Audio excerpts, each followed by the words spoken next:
Hello students. तो आज हम करने जा रहे हैं जो थर्ड चैप्टर 10th क्लास का पेयर ऑफ लीनियर इक्वेशन, उसका बेसिक हम पहले कर चुके हैं। ठीक है, तो उस चैप्टर का जो ये चार्ट है जिसमें आपको काफ़ी चीज़ें पता चल जाती है, आपको उसको कंपेयर करके यूनिक सॉल्यूशन है, इनफाइनाइट मैनी सॉल्यूशन है, नो सॉल्यूशन है, वो पता चल जाता है। ग्राफिकल रिप्रेजेंटेशन दोनों लाइन की कैसी होगी, इंटरसेक्टिंग होगी, कौन साइड होगी या पैरेलल लाइंस बनेगी, वो आपको पता चल जाता है। एल्जेब्रिक इंटरप्रिटेशन आपके पास आ जाता है कि वो कंसिस्टेंट है या नहीं है। ठीक है, ये सारी चीज़ आपको पता चल जाएगी। तो वो चार्ट अब हम करने वाले हैं और मैं इतने अच्छे ढंग से अभी आपको बिल्कुल बताने वाली हूँ कि आपका मतलब थर्ड चैप्टर के रिगार्डिंग एक सब्स्टिट्यूट और एलिमिनेशन मेथड के अलावा बाकी सारी प्रॉब्लम सॉल्व हो जाएगी। ओके, तो स्टार्ट करते हैं। देखो, सबसे पहले तो ये कि इन इक्वेशंस को कंपेयर करने से पहले मैं इन इक्वेशन की स्टैंडर्ड इक्वेशन जो आपके पास होती है to the pair of linear equation of two variable, वो हमारे पास होते हैं a1x b1y equal to c1, a2x b2y equal to c2। कई जगह पे ये c1 c2 इधर इक्वल टू के लेफ्ट हैंड साइड में दिया होता है माइनस के साइड के साथ, लेकिन इट्स डिपेंड, कोई बात नहीं, दोनों चीजें ही सही हैं, दोनों स्टैंडर्ड इक्वेशंस है। ठीक है, तो हमें जो ये इक्वेशंस है उनको इस स्टैंडर्ड इक्वेशन के हिसाब से कंपेयर करना होता है।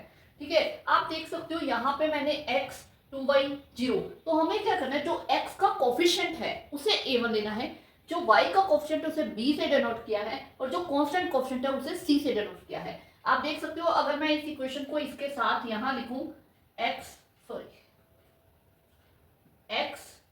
माइनस 2y इक्वल टू 0, मतलब x का कोफिशिएंट यहाँ पे कुछ नहीं, मतलब 1 है, x का कोफिशिएंट 1 है, b का कोफिशिएंट -2 है और c का कोफिशिएंट 0 है।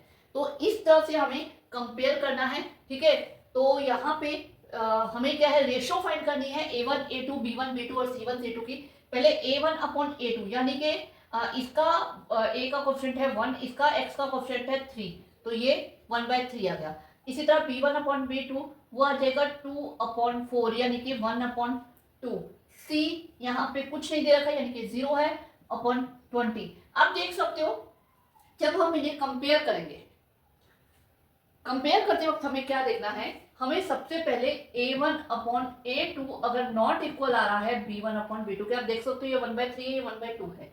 अगर ये रेशियो नॉट इक्वल आ रही है तो हमें c1 अपॉन c2 फाइंड करने की नीड नहीं है। ठीक है, तो ये अगर नॉट इक्वल आ रही है तो ग्राफिकल रिप्रेजेंटेशन इसकी कैसी होगी, इसमें आएंगी इंटरसेक्टिंग लाइंस बनेगी, यानी कि जो लाइंस होंगी वो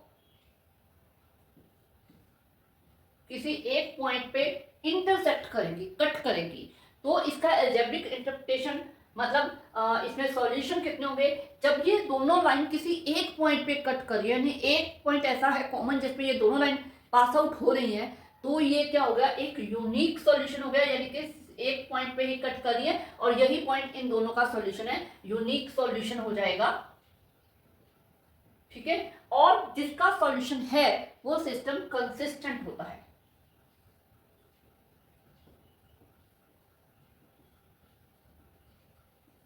क्लियर हुआ कि अगर नॉट इक्वल आता है तो लाइंस इंटरसेक्टिंग होगी, यानी कि एक पॉइंट पे कट करेगी। अब एक ही पॉइंट पे, कॉमन पॉइंट पे कट करें, यानी कि इनका एक ही कॉमन पॉइंट ऐसा है जो जिसपे ये दोनों पास आउट हो रही हैं, तो यानी कि इनका एक यूनिक सॉल्यूशन है ये वाला पॉइंट जिसपे ये कट कर रही हैं। और अगर सॉल्यूशन है तो सिस्टम क्या है, कंसिस्टेंट है।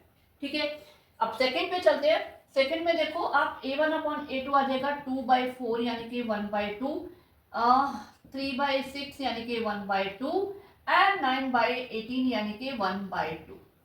आप देख सकते हो तीनों रेशियोस इक्वल आई हैं, यानी a1 अपॉन a2 अगर इक्वल आ जाएगा b1 अपॉन b2 के तो हम c1 अपॉन c2 फाइंड करेंगे। और अगर वो भी इक्वल आ जाता है, अगर वो भी इक्वल आ जाता है यानी इसके सारे इक्वल आ रहे हैं, तो यहाँ पे क्या होगा, जो लाइंस हैं वो क्या होंगी, कॉन्सिडेंट लाइन होंगी। कॉन्सिडेंट लाइन यानी कि दोनों जो लाइंस हैं,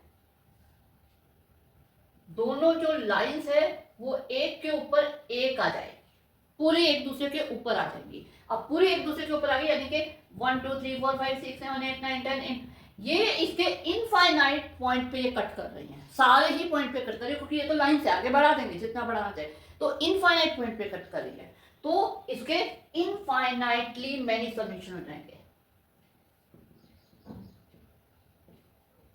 मैनी सॉल्यूशन। अब इनफाइनाइटली मैनी सॉल्यूशंस हैं तो आप इतने सारे सॉल्यूशन पता नहीं कर सकते, तो इसलिए क्या है, इसको आप सॉल्व नहीं करोगे, इनफाइनाइटली मैनी सॉल्यूशन लिख के छोड़ दोगे।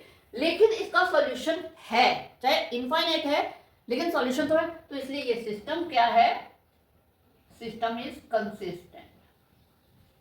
क्लियर हुआ? क्लियर।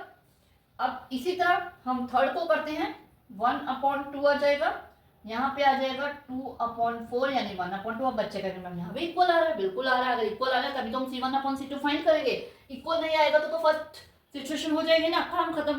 तो हम C1/C2 फाइंड करते हैं, ये आ रहा है 4/12 यानी कि 1/3।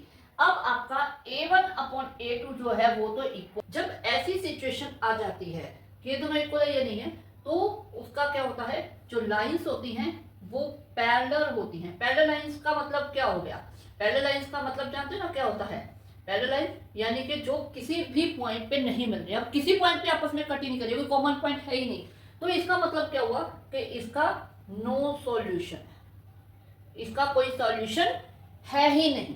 अब सॉल्यूशन नहीं है तो सिस्टम क्या है, इनकंसिस्टेंट। ओके, तो सिस्टम इनकंसिस्टेंट है, ठीक है। तो सिस्टम क्या हो गया, इनकंसिस्टेंट। ओके, तो सिस्टम इनकंसिस्टेंट हो गया अगर आपका कोई सॉल्यूशन नहीं है, ठीक है। क्लियर हुआ? Not equal, intersecting line, unique solution, consistent. तीनों equal, coincident line, infinitely many solution, system is consistent. दो इक्वल और C1/C2 नॉट इक्वल तो parallel line, no solution, system inconsistent. Okay